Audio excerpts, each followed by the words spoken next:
Can we set the public hearing with the lesser amount of votes? Yeah, yeah, it's just financial decisions that we can't do. Okay. With. Oh, you got UFO. I was just sending him a text. Okay, Good. great. Perfect. Adam County as well. Okay. Okay, great. Adams, we're good. And we're live. Okay.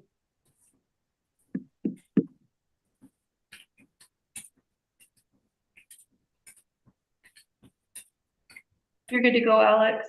Okay, thank you. Well, good morning, everyone.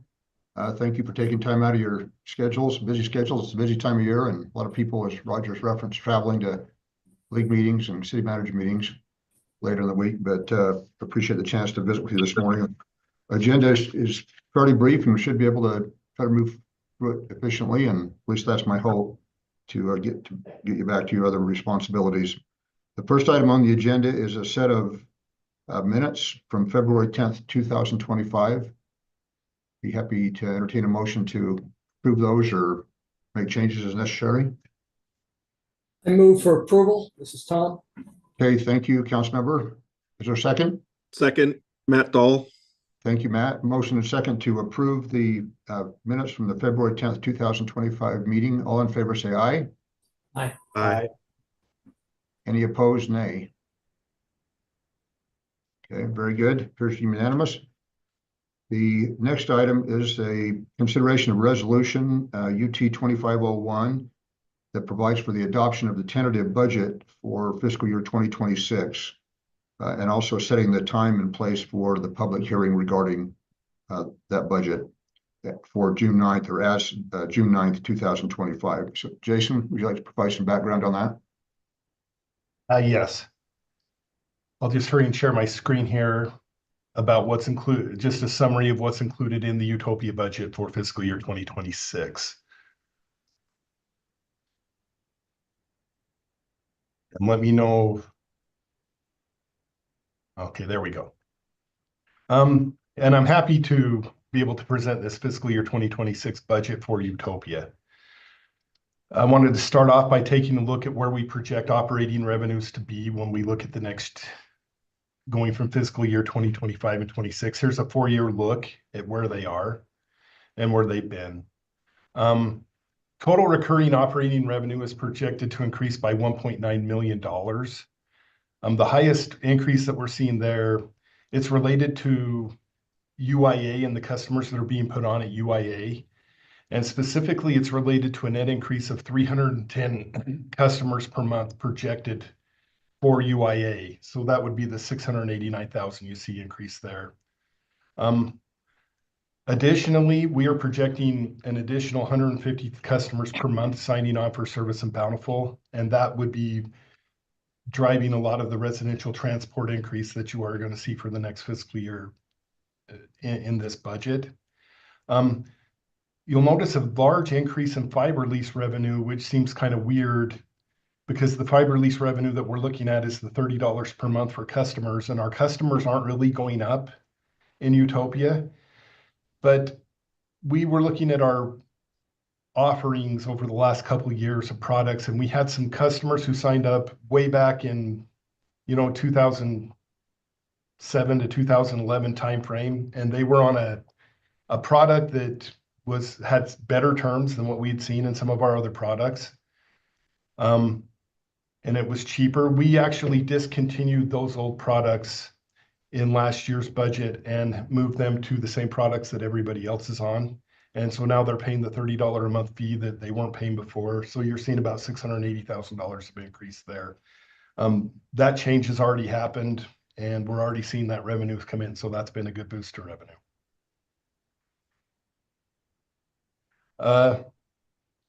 Expenses and debt service. If you look at this is on a cash basis, debt service makes up 34% of the proposed 2026 budget. This amount's increasing by $319,000 for fiscal year 2026. As we should all know here, that the annual payments that the cities are making to Utopia for the sales tax pledges goes up by 2% every year. And the cities pay the debt service in its entirety, but at the end of the year, Utopia makes distributions to keep cities' net debt service payments from increasing, and they've been doing this since 2017. So the total amount the cities are paying, if you look at it net, has not increased since 2017, even though the payments have increased by 2% per year. And I have a slide at the end of the presentation showing the proposed distribution for fiscal year 2026 and how it's changed to the cities. For the purposes of reviewing the fiscal year 2026 budget, I've left debt service out of the remaining slides, although you can see them if you look at the budget documents that were sent out. This is just a list of one of the main fee that's charged by UTOPIA to UIA, and it's based off number of customers. We have that increasing from 4.2 million to 4.4 million next year. Part of that is I think we are going to be just slightly under budget this year, so we probably won't hit quite the 4.279 million. And we can look at that when we get to the financial update later in the presentation today, later in the board meeting.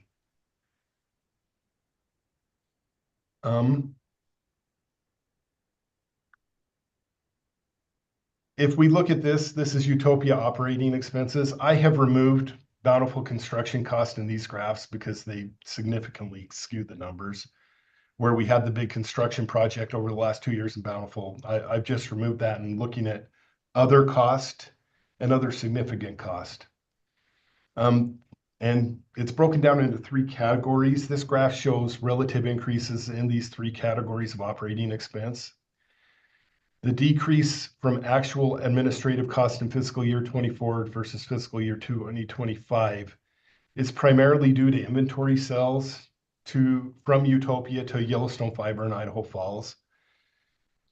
We've had to adjust our budget at the end of the year to account for these. We really don't always know how much inventory we'll be buying and selling to them, but usually these costs, we receive revenue. They're usually pass-through costs, so our revenue goes up and our expense and the net impact 0 to the bottom line. The proposed increase in operating expenses for fiscal year 2026 is 1.4 million. This increase is primarily due to a proposed 5% combined COLA and merit increase and a net increase of 2 additional employees needed to provide service to additional customers. Salaries and benefits are at about 62% of operating expenses. Total salaries and benefits are budgeted to increase by $686,000. I have more detail about this increase in the upcoming slides. Typically, we try to follow the lead of our member cities when considering COLA and member merit increases. We surveyed our member cities, and based off what we learned, we have proposed a 3% COLA and 2% merit and consider that to be reasonable. As I said, the total cost of the increase is approximately $625,000. So this chart here just kind of, what we do is we ask all of our member cities what they're doing, what they are planning on preliminarily. We do realize sometimes the numbers can even change by the time they submit their budget presentations, but we've kind of, to keep the cities anonymous, we've kind of just put what we saw there in this slide and what responses we received from the cities. Sorry, while we're on that topic, we were, this is Matt Dahl. We were one of the cities that said we were looking at doing a 3-2 when this question was originally, 3% COLA, 2% merit when this was originally asked. But as of last, whatever day it was, Thursday or Friday of last week, the new CPI numbers came in and they were down in the like 2.4 range. And so we are looking at making adjustments there. Is your COLA just based off of the relationship to what other communities are saying it's going to be? Or has there been a precedent for us tying that to actually whatever the CPI is for the community? You know, that's interesting you say that, because usually we do try to tie it to what I've usually tried to tie it to was CPIU for the year. And when I looked at CPIU, it was at 2.9%. Are you looking at a different CPI index Yeah, well, possibly for western states or something like that. we've been doing Western, Western. I forget what the exact title of that is, but that's what we've been looking at. CPIU. CPIU is national inflation. So I have been taking the national number and traditionally that's what we've done here. I mean, we could talk about looking at it differently if we wanted to at the board level, but historically we have looked at the CPIU and not the CPI for Western states. Okay. Well, okay. I mean, I think even the CPIU, if I remember correctly, had come down I thought that had come down also when the numbers came out on the last week, but I don't think that's what, maybe I didn't get up to date information. I'm sorry if I didn't. But when I could be looked wrong. at it, I thought it was down significantly from there, but we don't have to debate that now. I do think tying that number, as we're going to do, tying it to actual CPI, I think makes sense. But clearly, different people have different opinions on that. no, by the way, I agree with you, and I tried to do that to a Yeah. CPI number. So I agree with you as far as logic goes on it. If you guys would like, before I submit the final budget, I would be happy to look at and double check the numbers that I had. And frankly, if anybody wanted to, I would be fine adjusting. I don't know if we would adjust the total proposed, but if you would rather I look at the Western state CPI and tie it to that on a go forward, I'd be okay with that. If you want the national CPI like we've been doing, I'm okay with that. I don't know about Roger. Roger, do you have thoughts? Either way, not big a deal. Like if we adjust the difference between the two, I mean, most of our employees will get the merit, just some that have disciplinary actions. So the actual financial impact of the organization is pretty minimal. Usually the finance people that care about how we split the mix. Well, I mean, I think it's a good point though for me to understand though that if you're saying that you're right, it's like sort of a moot conversation if what we're saying is you're going to give 5% salary increase and it's just a difference of whatever the COLA ends up being gets added to the proposed merit. So I guess that doesn't make, I was assuming that if we lowered the COLA, it would just lower the total amount. Kind of what we do is we see what we think everybody's doing in whole, and then we look at the CPI. It's kind of our process. Okay. Yeah, so we're assuming 5%, and if we want to debate that, that's fine. But I'm assuming whatever adjustment we make is just between how much is in each bucket, not changing the 5%. I think we were seeing in most cases it added up together to be about 5%. My concern would be a little more on the side of is 5% enough, because we are seeing a lot of movement in the broadband industry and trying to remain competitive. So there may be some one-offs here and there with positions. As you know, we've lost some people here. We lost Kimberly McKinley. We've lost some engineering and technical folks. But not to the extent where we need to do anything dramatic. But yeah, I'd like to hold to the 5% if possible, just to try to remain reasonably competitive across the board. And if there's, if you feel strongly that the mix of those should be different, or even that rate is wrong, I'm happy to talk about it. Well, since we're on this slide, I had talked to Jason via email last week and wondered how they came up also with the 3% COLA. So let me start by asking a question. How many board member entities are paying more than 2.5% COLA? I'd like to know that. Now, I know this study shows several at 3%, but I'm wondering that we're a month or so past this study. How many of your cities are giving more than 2.5%? Anybody?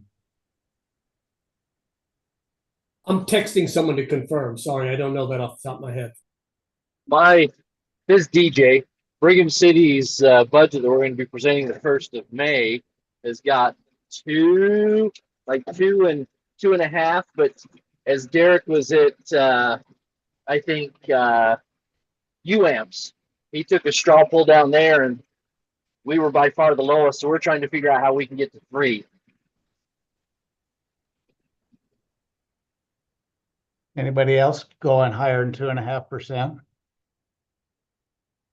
So in our, I sit on the board for VEC, which is the 911 system in Salt Lake County. And VEC represents all the cities in Salt Lake County except for Sandy and Salt Lake City. And we talked about this extensively last week at our meeting, and all of the cities in Salt Lake County are pretty much giving 2.5% or less in COLAs. In Murray's case, we're given 2.5%, at least today, and not planning to go higher. So I would actually like to see the COLA for Utopia be 2.5% rather than 3%. But I would be willing to increase the merit to equal the 5% that I think is the goal of the budget, is to give the employees a 5% increase. And the only reason I say that is that I always find it very difficult for me to say that we're giving our employees less than what we're giving an interlocal entity such as Utopia. And so I know I'm just one of many cities that vote on this, but from my perspective, I would even be willing to put this in a motion if we want, after we have further discussion, but I would just like to see that change to 2.5% COLA and I'd be willing to increase the merit to 2.5% so we get 5% at the end of the day. And I think recognizing that some employees wouldn't get the full amount, there'd be a small difference in the actual budget, but I think it's negligible enough that we'd say we're just gonna leave it. The budgetary number presented is the same, even though the mechanics behind that are different, and it might have a little bit of a, almost a negligible difference. Is that? Yeah, I understand it doesn't really impact the budget any, but at least I can go back to my council and employees and say that I didn't vote to give somebody else more money than we're giving our own employees.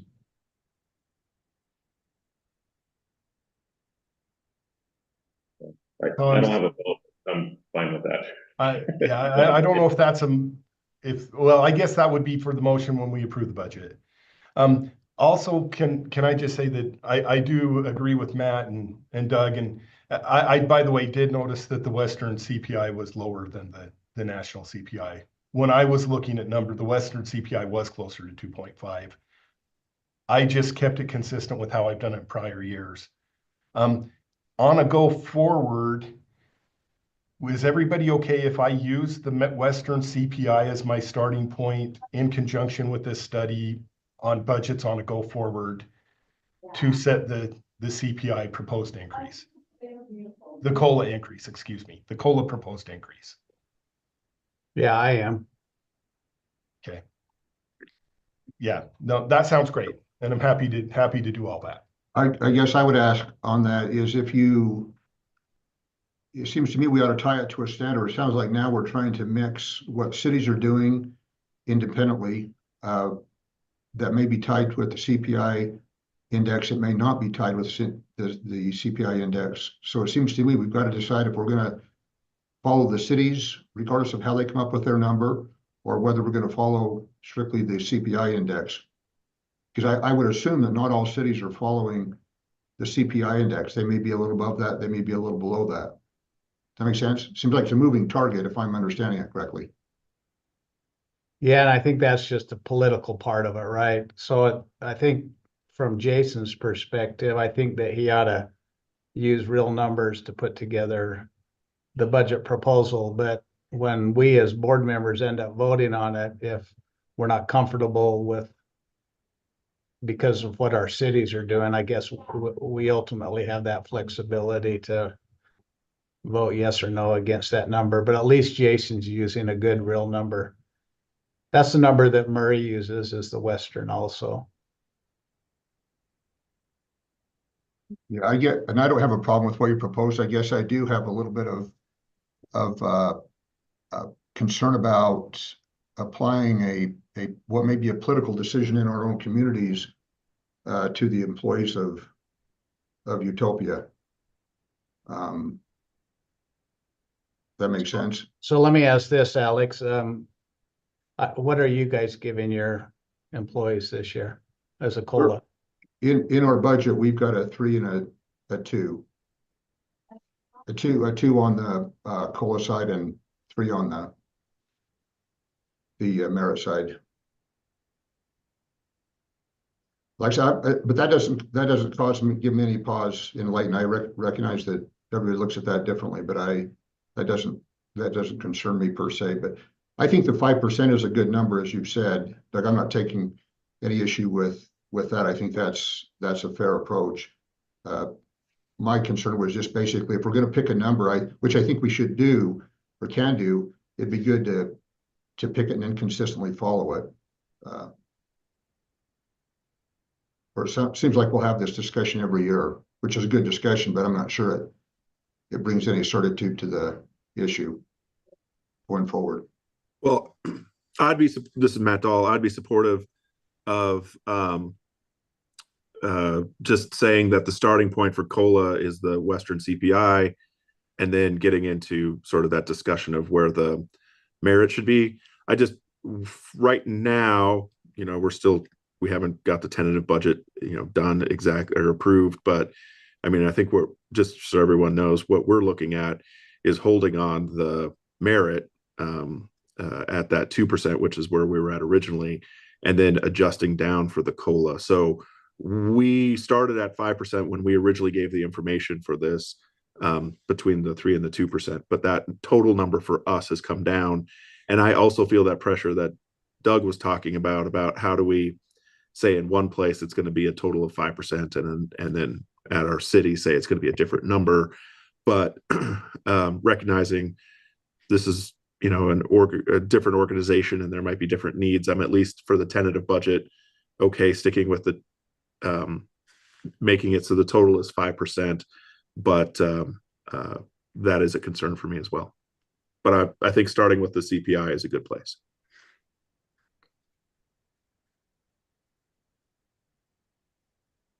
The Western CPI. Western CPI. Yeah. Okay. Any other discussion on that issue or thoughts? This is EFO here. Yes, Can you hear me? Yes.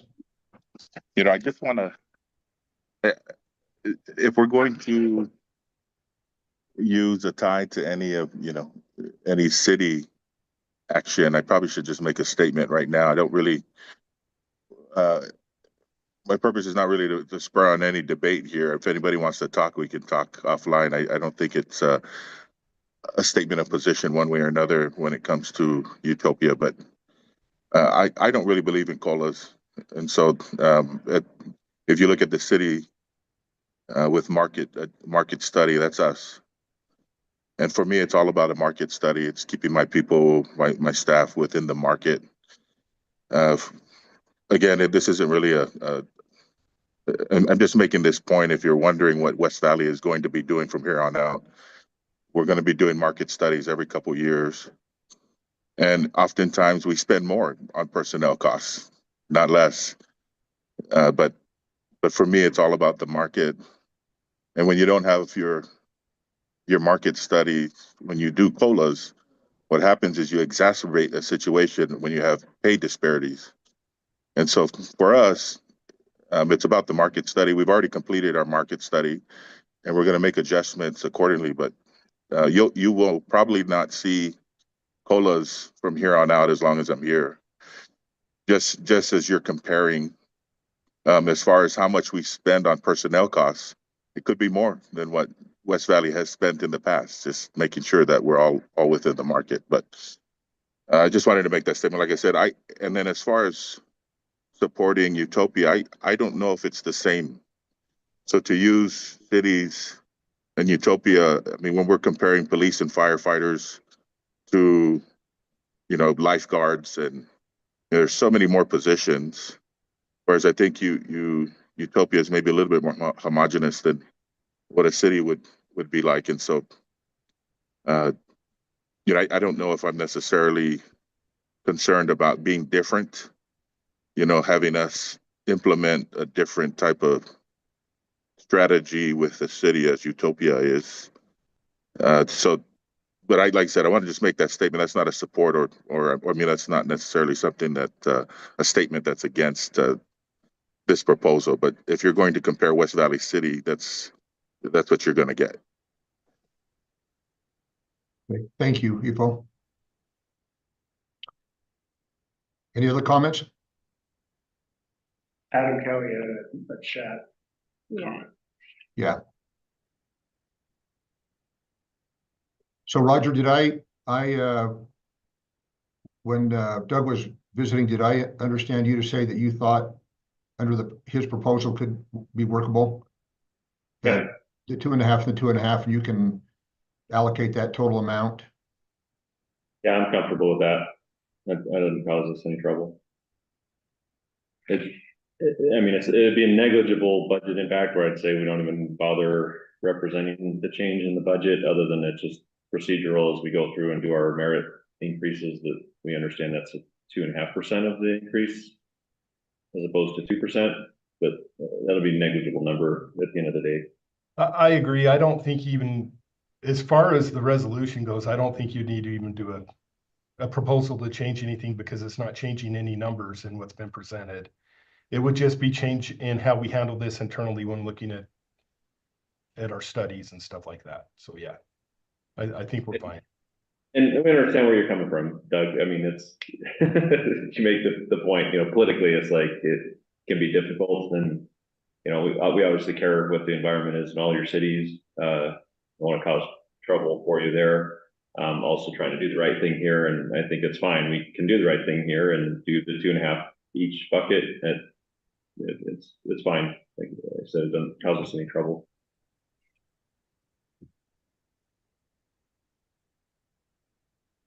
Okay. Okay. Well, I just want to state that I don't expect everybody to agree with me, and not everybody needs to do what Murray's doing. I just wanted to give you that background as to why I would like to see it be the 2.5 and 2.5. And ultimately, if the board wanted to do something differently, I understand that as well. Yeah, thank you, Doug. I think it's reasonable, and I think it's just another different approach in looking at it, but the numbers are the same, and so I'm happy to support that, and it sounds like everybody else is as well. So if I'm misunderstanding that, somebody correct me, but I think it's a distinction without a lot of difference, but except in one area, if that's a benefit to some of the cities, I think it's appropriate.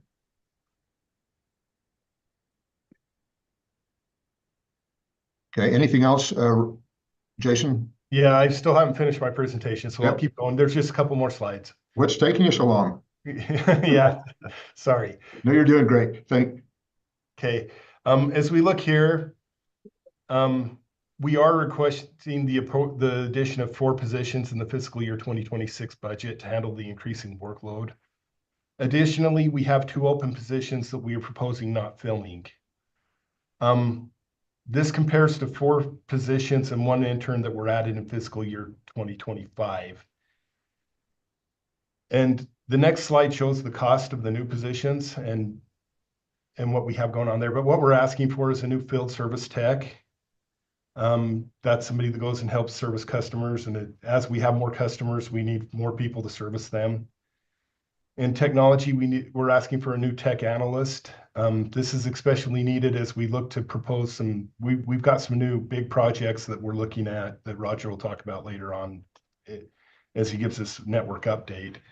But there's some new needs in the tech department to help with these new projects and to help prepare for new business that may be coming on.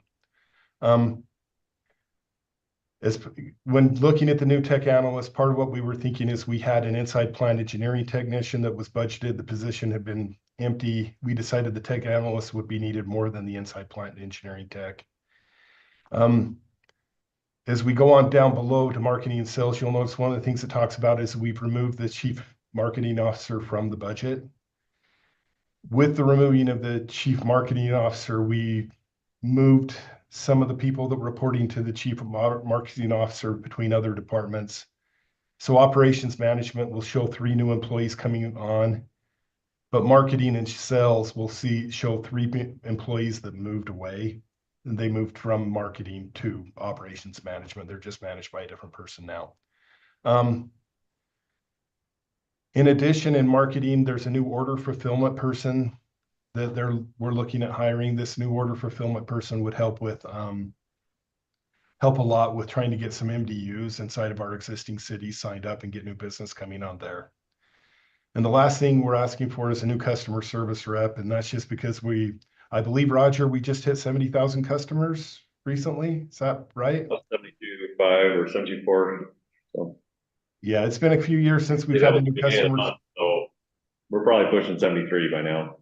Yeah, it's just, this is a volume thing. We're just getting more and more customers and more signups, and we need more customer service representatives to help with the workload there. So Jason, maybe you're going to, I'll let you keep going. Sorry, before I ask my question, it looks like you might cover it in this next slide.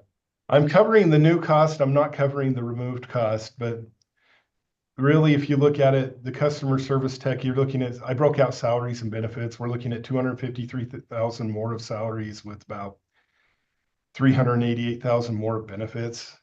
But if you look at the actual positions that we got rid of being a high, especially the chief marketing officer being a higher level, this is very close to a 0 impact on the budget if you look at total decreases and increases. So that was my question. So as the earlier slide that you showed on revenue showed that we would bring in an additional $1.6 million in revenue, and you also put up a slide that showed the budget was going to increase, the expenses would increase something like 1.4 million. I'm just going off of my memory. But my question is will these new employees' costs be covered by additional revenue that is going to be brought into the budget?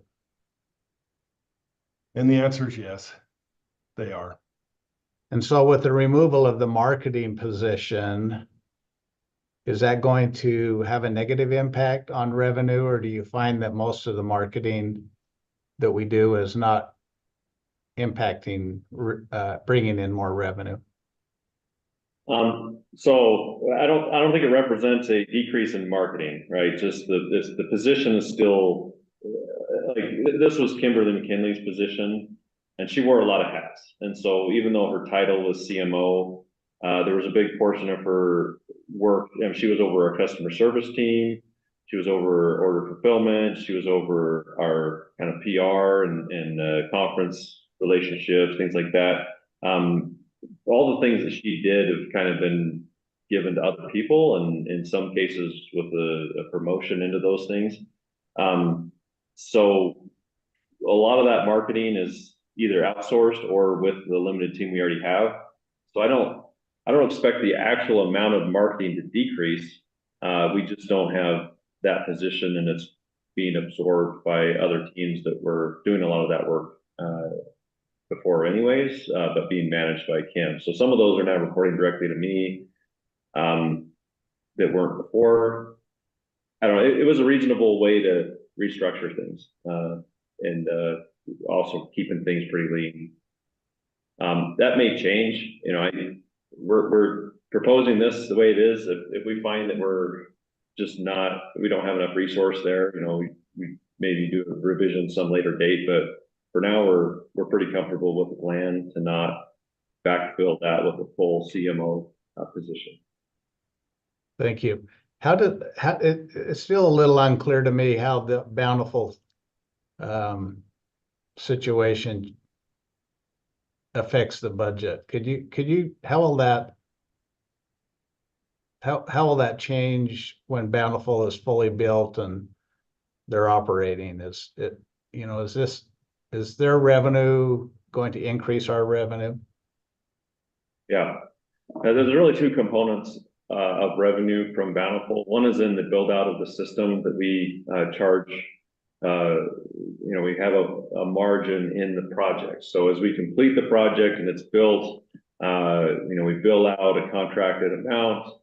There is some margin in there for Utopia, but that's a one-time that we would do.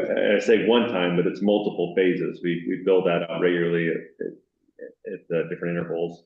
And then at completion, there's a larger sum because there was a retainage and things like that built in.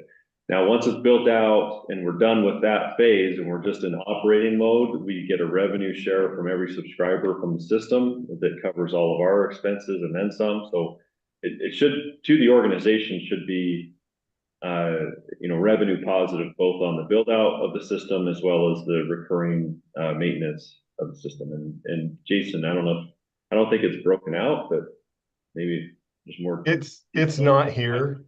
But what I can tell you is this residential transport line that you're looking at that has an increase of 311,000. Most of that increase is due to projecting 150 new customers per month for Bountiful coming on during the next fiscal year. And what you'll find is that 311,000. I mean, when you get to the end of the year, let's say 250 of that's Bountiful, which, by the way, we need to service Bountiful customers when they have another 1,800 customers coming on. We have things that we're doing. Our techs are going out there, our locate teams are going out there, our customer service is working on them. That helps pay for that. But this first year it's 311, and then you'll find over time. I mean, we're planning on bringing 7,000 total customers on, a little over 7,000 customers in Bountiful. So yeah, that number here for residential transport will increase, and that's where that money's coming through for Bountiful. How much annual? How much does Utopia get for every customer? I remember the amount. It's about $25, roughly. Is that UIA revenue or Monthly. Utopia revenue? That's Utopia revenue. Yeah, most new customers that we connect across our systems are at UIA. So these partnership models are different in the sense that they're strictly Utopia partnerships and the revenue shows up at Utopia. Now, otherwise, Utopia doesn't have any way to grow revenues except through payments from UIA. But when it's partnerships with Idaho Falls, Bozeman Fiber, Yellowstone or Bountiful Fiber, we're not taking on any debt for those projects. We're simply an operating partner, and those revenues go straight to Utopia. But that's external money coming in versus money coming from UIA. It's nice. Thank you. And if you look at the past years, what we've been focusing on is the construction side of things, which is a totally different revenue source, how they pay us for construction. So if you want to know the biggest changes, we're moving from, we're going to be doing connection construction in the future. So there still will be some construction money coming in from Bountiful every time we do a connection. But we're thinking that the build out of Bountiful will be done by the end of this fiscal year, which we're very excited about. And we'll talk about that a little in the financial update. So that $25 a customer number, is that an annual number or a monthly number? That's monthly. Yeah, I mean, it's net. It's a different relationship, but it ends up net, and depending on what product they have, I mean, within $4, it's about $25.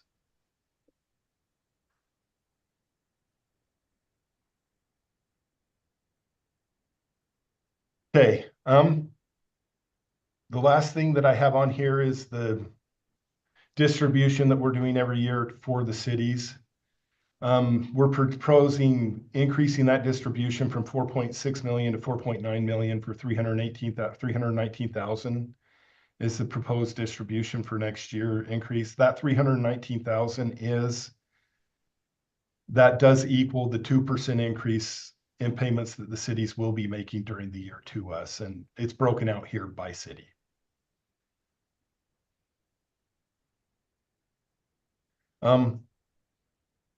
That's all I have. Are there any questions or comments you guys have on the budget?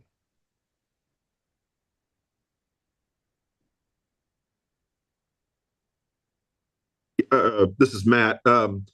In the budget document, in the what you sent over, there was this discussion of the fund balance increasing.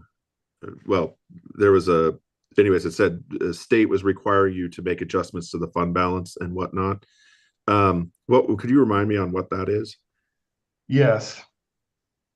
If you have a negative fund balance in a fund, which we do at Utopia, and the main reason we have a negative fund balance at Utopia is because every time a city makes a payment on our bonds, we show that as an amount that is owed by Utopia to the city and bearing interest.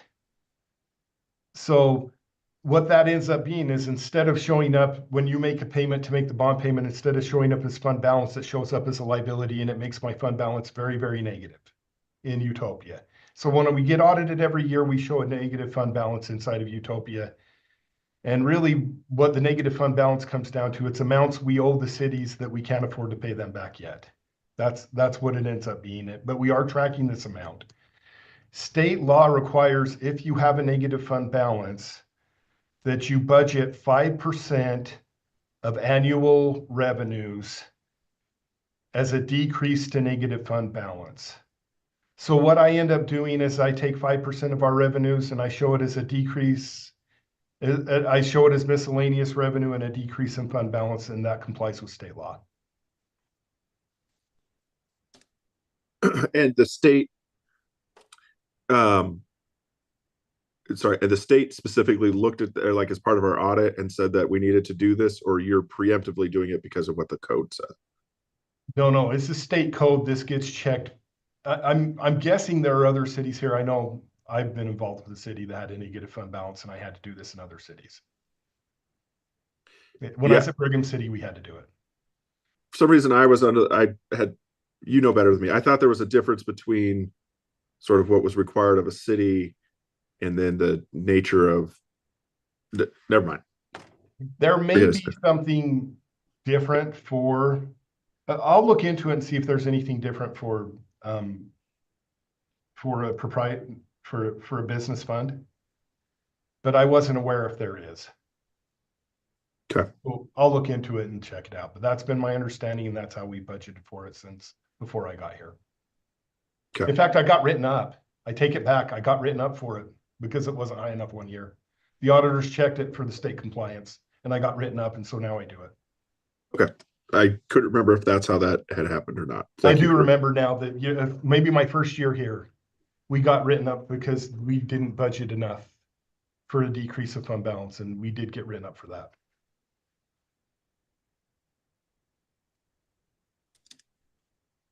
I'll go verify that, Matt, and let you know, but I think that happened. I seem to remember that. Thank you. Oh, so are we ready for a motion on this, or do we have enough members present to make a motion on this? I can't remember. Yeah, I think we've got a quorum, Doug. I was just going to ask, are there any other questions regarding the budget? It's been a good discussion. Thanks for the questions and the responses. If not, I will be happy to entertain a motion to approve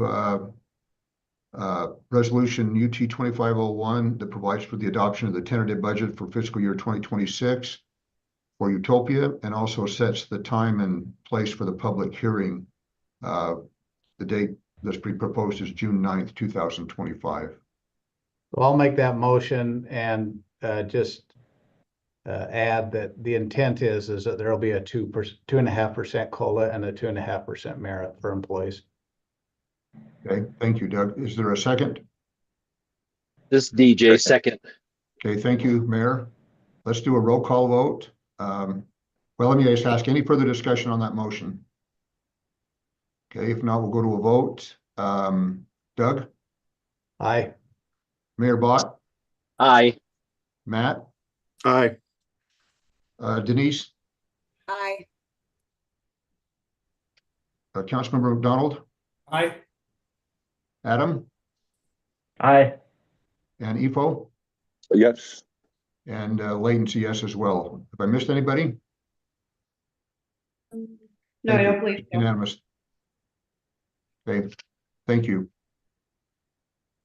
I also just wanted to mention, it didn't come up during the discussion, but just as a nod to Doug, I think he had suggested a year or two ago that we put together the executive budget document. I think that was you, wasn't it, Doug? And that had a chance to look at that. That's a good document. I know Doug's expressed appreciation for that before, but I think that's an effective document and provides a lot more clarity and scope of the operation. So we just want to acknowledge both Doug, your contribution there, and then Jason and staff for following up on that. It's very informative. Yeah, thanks, Jason. Oh, I'm glad we do it. So the next item on the agenda, item 4, is to set the date and time for a public hearing to consider amendments to the current year budget, fiscal year 2025. And that proposal is to put it on the same date, June 9th, 2025. So Jason, do you have any information you'd like to share about that? No, we're looking into it. I know I'm going to need it for UIA. There's some possible tweaks we might have to do to the budget at year end in Utopia, but we would like to have a public hearing set in case we need it. Okay. But you don't have any information presented at this time? Not at this time, no. Okay. All right. Very good. Thank you. I'd be happy to entertain a motion then to set the date and time for the public hearing to consider proposed amendments to the current year budget. You had mentioned June 9th. What time of day were you thinking? I believe 10 o'clock. 10 a.m. Our regular meeting. Mhm. So Yes. Does that that was work? Tom McDonald. He just made the motion for it. Oh, okay. I'm sorry. I missed that. Can we have a motion from Councilmember McDonald? Is there a second? I'll second it, Doug. Okay, thank you, Doug. Motion and second. Let's do a roll call again. Mayor Bott, Aye. Matt, Aye. Denise, Aye. Tom, Aye. Adam, Aye. Doug, Aye. Ifo, Yes. and Layton's and I as well. So thank you. Next item, item 5, is a financial update by Jason.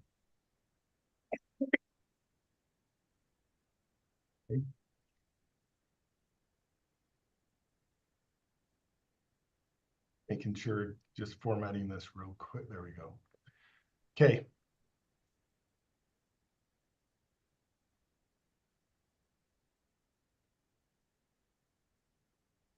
Sorry, I'm trying to share. Here we go.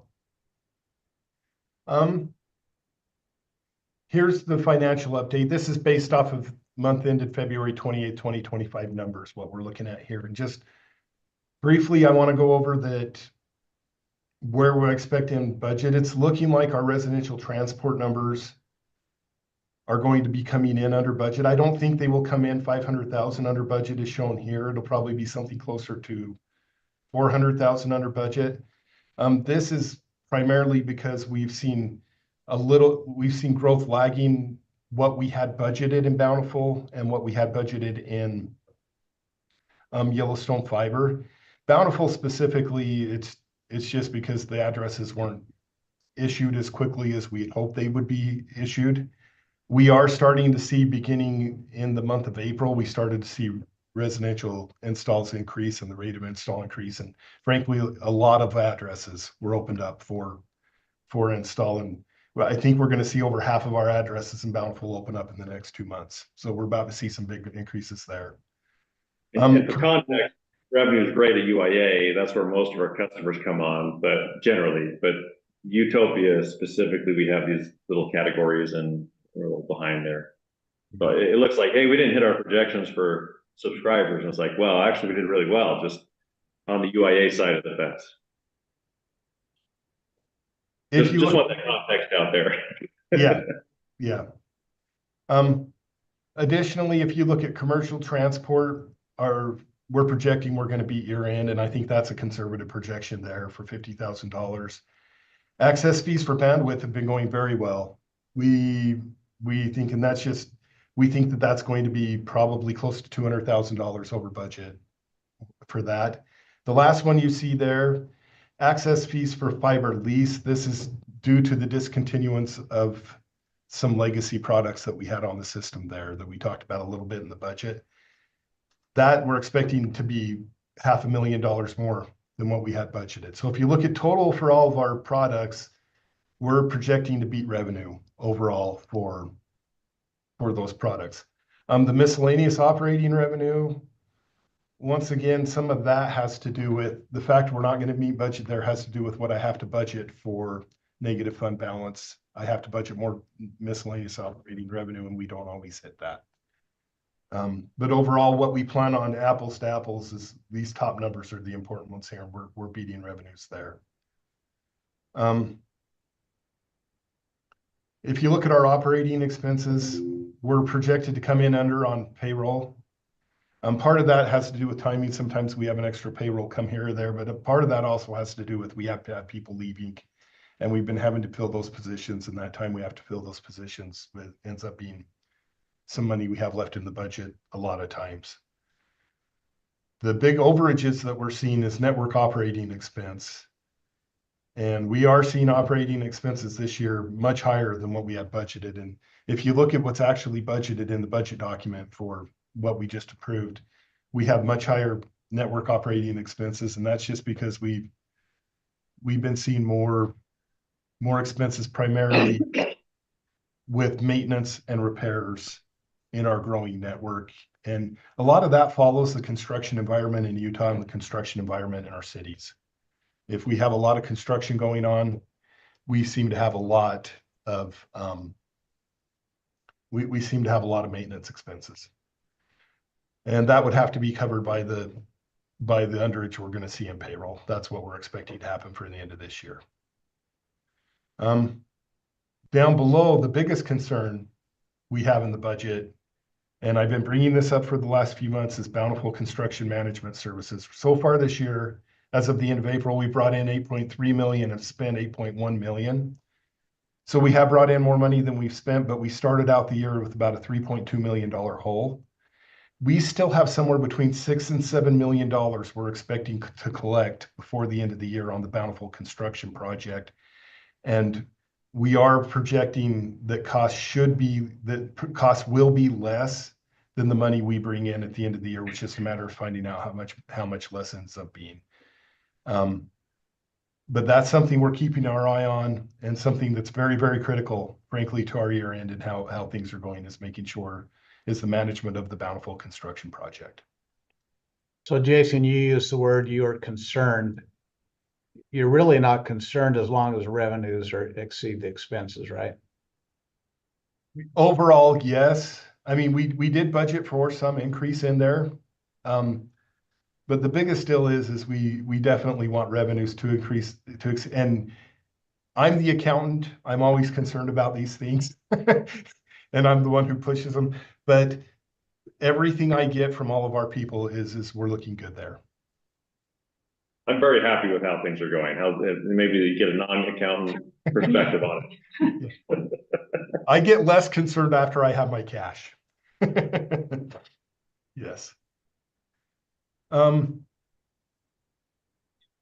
far as our revenue charts go, this is through February. Once again, revenue still increasing. You'll notice that for January and February of this year, we've kind of flatlined a little bit. Part of that is because in February, we had a $40,000 one-time adjustment to one of our larger customers that had been being billed at an incorrect rate, and we found that out. That's one time. We know next month that number is going to go up by March's growth and by the 40,000. So revenue's looking very good. And we just got done with our two slowest months of the year in January and February, and things we've already seen them pick up in March and April. They just haven't, I didn't get them through our financial statements and not, or through our financial statement system and onto these charts yet.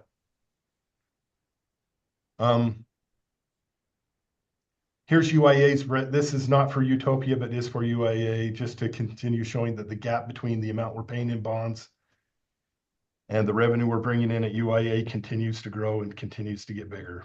And that's what we like to see. Any more questions on the financial update? Hey, Jason, I have a quick question. It's a relationship question, maybe more than just a dollar one, so you or Roger can speak to it. But in the Bountiful situation, as well as any other of these contracted relationships with Yellowstone Fiber, et cetera, are the politics at the elected officials level and at the staff level good? Is the relationship good in all of these entities? Or are we having any challenges there? That makes sense. I think it's excellent. Pardon? I think it's excellent. Okay. Bountiful, great. They've been great partners with all of this. There were some challenges there again, from third parties like the Taxpayers Association and other things, and we worked very cooperatively with them to fix false information and to continue to promote things. And anyways, we're very much on the same side of the table, working together versus working against them, and it's been mutually beneficial in all of the situations. So, there've been some challenges here and there. Yellowstone Fiber, their construction costs were much higher than was expected, and they just secured an additional bond to be able to move that forward. And we worked with them quite a bit to secure that financing, but we're not on the hook for any of that. That's their thing.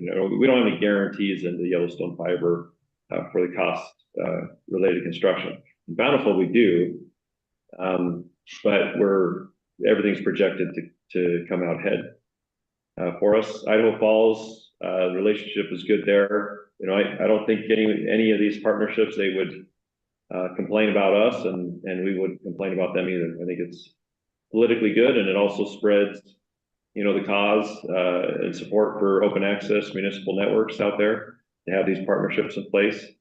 It's definitely been helpful with the legislature. There was a lot of work that the Bountiful was doing in order to defend municipal fiber related to these recent bills. So I think it is very good politically for us, just in our own relationships with these cities, but also just to have a united front for city involvement in broadband networks. And I can say from the finance side, working with our partners has been fantastic. They're really good to work with. I expected that, but that's given the questions about timing of economics and so forth, which is very important. It's good to know that there aren't any other issues at play outside of costs and revenues that are affecting that. So, thank you. Okay, any other questions? Okay, if not, thank you, Jason. We'll move on to the next item, which is a network update by Roger. Yeah, so I don't want to take up too much of your time, but there are a few things I want to bring up. You've got the charts that should have your by city stats on there. We've seen a few things over the last year of note. I'd say one of them would be some competitive changes. We've seen Quantum Fiber, which is a subsidiary of Lumen, which is a rebrand of CenturyLink. They've been doing quite a bit of upgrading and installation of fiber. And we see a downturn temporarily when they push a door-to-door campaign against us. We've seen that in some cities like Brigham City and Centerville. But as soon as that campaign is done, then we see many of those customers coming back to us. And if not having recovered all of those customers back, it certainly is trending that way in these cities. And so it's something we keep an eye on. There's a concern out there because there's, and this is public out there, but there's concerns that AT&T may be, or they are in talks to acquire Quantum Fiber. So we may see them as a competitor in our space. And so that's something we're definitely watching. But we've been able to do well despite that. We've even implemented a rate increase this year, and it was a negligible impact on subscribers, but definitely a positive impact on revenues for us. So we should feel like there's still competitive space for us to grow and add customers. We grow take rate across the board collectively, even though we've seen a couple little blips. We continue to become a more dominant option in all of our cities. So those are things going on. I also wanted to bring up, and just collectively, you know, we're about approaching 74,000 subscribers. Is that what? We're almost at 73. We're at 70. You're at 74 right now. So 72.4 on the last report. So we're getting close to 73,000 across all of the partnerships. So we're always excited about that. We have a kind of a soft celebration of 75,000, just seems like a good number. But the real celebration, I mean, 100,000 is coming. There will be the day that we cross that. We do have some interesting developments going on in California. So if you remember in the past, we brought up a potential partnership or a partnership. We had kind of a memorandum of understanding and an agreement with them to kind of help them with their projects. So we're not financing or taking on a lot there, but they have received an award of about 300 million in grants, and they're looking to issue bonds for another $150 million or so for their first phase of project. They're continuing to want to use us as their partner, much in the way we have. I'd probably say it's more similar to the Idaho Falls or Yellowstone fiber structure, because in those models, we're not responsible for the boots on the ground, right? We don't have employees in Idaho and Montana, nor do we expect to in California. But we do a lot of the things that we can do remotely, we do from here and have a revenue share model and on the front end of the consulting for the project. The scope of that project is much larger though on the construction. And so that looks to be a great opportunity for us for some revenue that will come in over the next few years as that develops. We're still not agreement in front of us, but we expect to have the scope and dollars for each of their project areas nailed down, and that could come in by our next board meeting. And then we'll really have the details for discussion and consideration for that. But we're very optimistic about it. Looks great. At the same time, not taking on financial obligations, or at least at a deficit. So I say that, we say this is a big project. This isn't like we could take on the whole project and not hire additional people. So, but what we would want to do is say, here are the revenues associated with the project that exceed all of the expenses that we're taking on. And they very much have been clear.